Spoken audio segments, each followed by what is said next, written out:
If God tells you something, you can take it to the bank. Now, it may happen later, so the Hibbler, but guess what? It will happen. Oh, y'all kind of quiet this morning. Are you hearing me? Listen, the key to your faith may be rusted. The key may be rusted. But believe me, son, sir, it still opens the door of mercy. Oh, my God.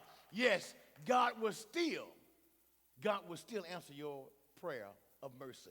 But your key of faith is rusty. Yes, it is. It's rusty. You ain't used it in a while. It's kind of rusty. Right of Hebrews reminds us this. He says, let us run with endurance the race that is set before us. Looking to Jesus, the author and finisher of our faith. So many people are great starters but can't finish. They can't seal the deal. It seems as if life is designed to force us onto a roller coaster. You know the kind that starts easy. And when last year over, I mean, this pandemic, y'all probably been in the house. But you know the kind that starts out easy and just goes up. You say, ooh, this ain't that bad. Then all of a sudden, here's a twist, and here's a turn, and here's a tunnel. And for long, you're hollering, ah! Yeah. And you're saying, get me off this thing. There are many in the Bible, in the scriptures, I'm sure felt like some of you feel today. Abraham was called the friend of God, but when the famine hit and the economy went crazy, he left Canaan and went to Egypt. Yeah. Moses got so frustrated with the complaints of the children of Israel, he asked God to take his life. I know. Listen, this is for somebody here, because you know we get so frustrated until this bully, this enemy, is doing his best to hinder you from achieving what you are designed to achieve. Oh, come on, amen. Listen, and then Elijah, right after one of the greatest victories in the Bible, ran into the wilderness in terror from Jezebel and cried out to God, it's enough. Take my life. One of the hardest and most difficult challenges in our lives is to stay consistent.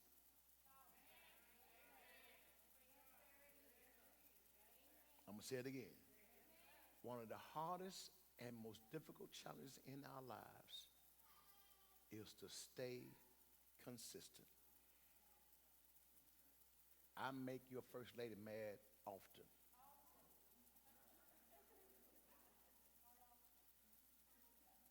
She gets upset because I have a routine. I'm regimented. It's something I'm going to do. On Wednesdays, on Mondays, on Tuesdays, I'm going to do it, and I'm going to do it that way. I walk every Wednesday morning. I've been doing it since 1999.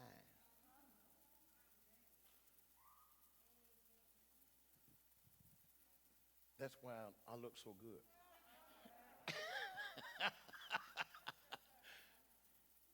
I walk 3 to 5 miles on Wednesdays. I walk 1.5 miles Monday, Tuesday, Thursday, and Friday. I am consistent. You can count on one hand the times I missed church this year.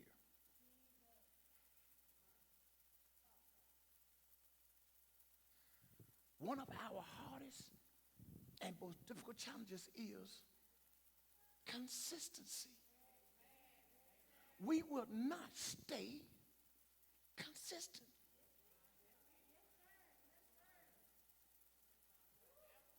When it comes to your tithing, you are tied until it hits a spot.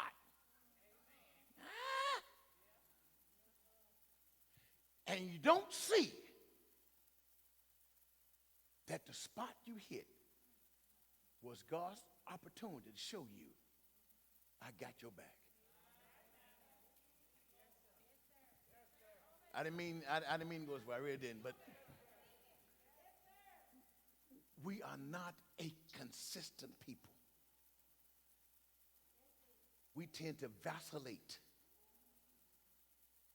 and not stay on track. Church is here for a purpose. And when you are not connecting on a consistent basis, you are missing something along the surface. We'll work hard on the job. It's pay. And we can't see the pay that God gives right here. Are you hearing me? Consistency pays off.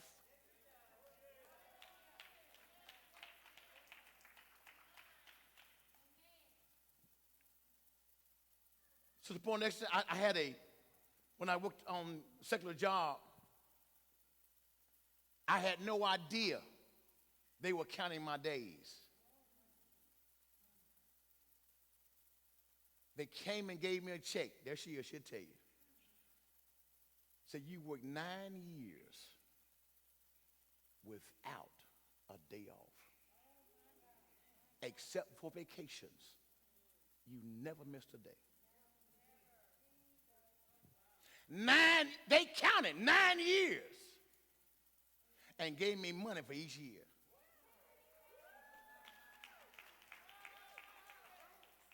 I'm telling you, consistency pays off. And then if they wanted to make me supervisor, that meant I was on salary. Do I still get those bonuses? No. Because you take off now, see, it don't matter. Oh, man. No idea, don't you? You know, I took off a couple times. I had no idea. For 9 years, they watched me. They'll show you, she'll tell you. Caleb wholeheartedly followed God. I don't have time.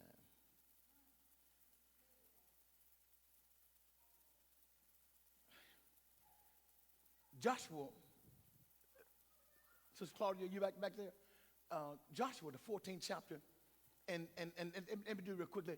Jump to verse 8 real quickly. Verse 8. This is what he says. My companions who went with me discouraged the people, but I stuck to my guns. Consistency. Totally with God, my God. Verse 9.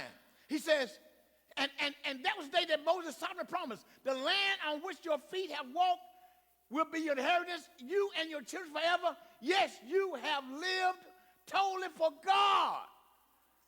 Verse 10. He says, now look at me. God has kept me alive as he promised. Darling, tell somebody God will keep you alive. You are promised 70. And as Essie would tell you, he got some more for you. You don't have to die at 70. Lady J was telling me the other day that we have this friend of ours, and his mother went to the hospital. They told Lady J, said, well, my wife can't do anything for you right now because we're expecting my mama to die. Said she's in the hospital, she's on hospice and da. So 2 weeks passed by. We called, just check on our friends, and say I was going to call them and offer my condolences.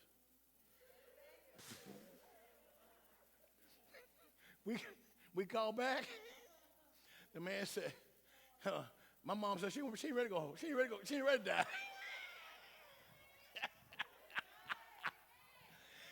And she's 90 years old. thought she was out with it. She said, she ain't ready to go. And brought her back home. Man, I love that. Look. Now God has kept me as he promised. It is now 45 years since God spoke this word to Moses. Years in which Israel wandered in the wilderness. And here I am today, I'm 85. 40 years. 40 years. God kept his word. By what? By being what? Consistent. Look at verse 11. He says, I'm as strong as I was the day Moses sent me out. I'm as strong as ever in battle, for the coming or going. That's my kind of man there. I get my inspiration from him. I'm as strong now as I was back then when I worked 9 years. I'm as strong now. Look at verse 12. Look at this here. Look. So give me the hill you promised me, God. You yourself heard the report that the Anakims were there with the great forces of cities. If God goes with me, I will drive them out just as God said. That guy, 85 years old, said, I'm still ready to fight. Well, I tell you,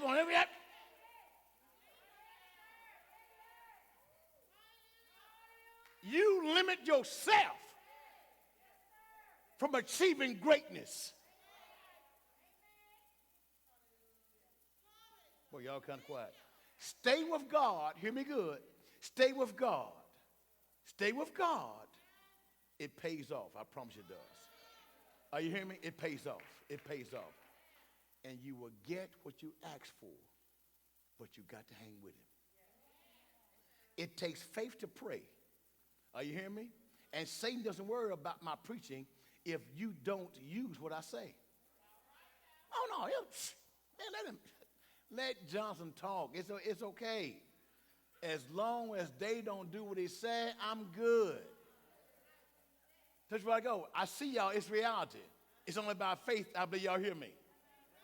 All right? No. He said, hey, let him preach. Oh, man, he's sounding good. Ain't by nothing. As long as they don't do what he says. He's not concerned with our conferences, our events. But if you stop to bend your knees and pray, then he's concerned.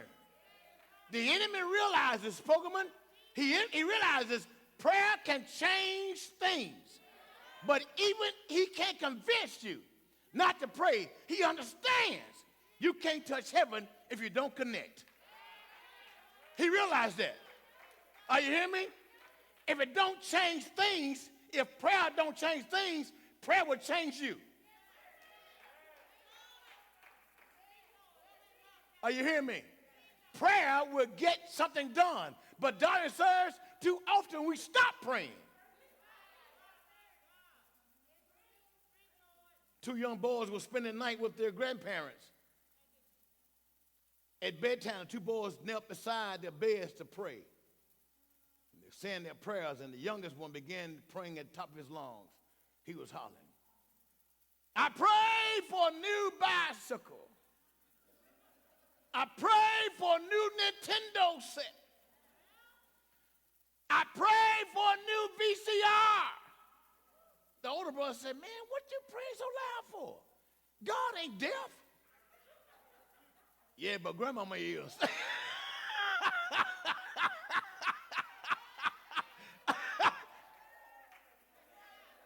You don't have to holler.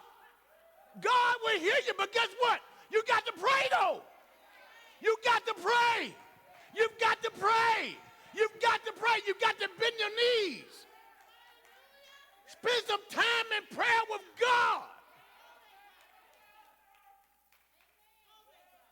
Man, I got to quit here. Border bullies. You are boxed in. Border bullies are hinderers, discouragers, distractors, intimidators. They are the critics. They're the doubters. They're the haters and non-believers. The border critics, they play on your emotions. They become verbal and also physical at times. You can't do it. You aren't smart enough. People like you aren't cut out for this kind of stuff. Don't you get who your mama was? Don't embarrass yourself. Come over to my house. Let's just hang out. Hey, wait a minute. Those are border bullets. Watch who you are hanging with. They'll hold you back. I'm preaching better than y'all saying amen, y'all.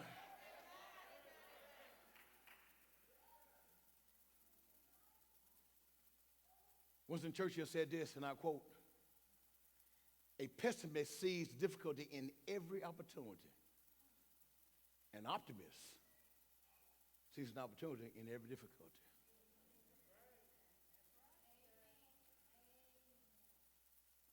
Last month when we was putting this together, and one of the guys came to me and was talking, and I said, okay, so this is not a problem, right? This is an opportunity. He said, wow, I like that. So from that day until this project was finished, he comes, he say, hey, I got another opportunity. Oh, we're gonna fix it. Oh yeah, we're gonna fix it. Oh yeah, we're gonna fix it. You know. But listen, Don and Serge, you've got to start seeing things not so much as being such a hindrance or a hurt to you. It could be stepping stone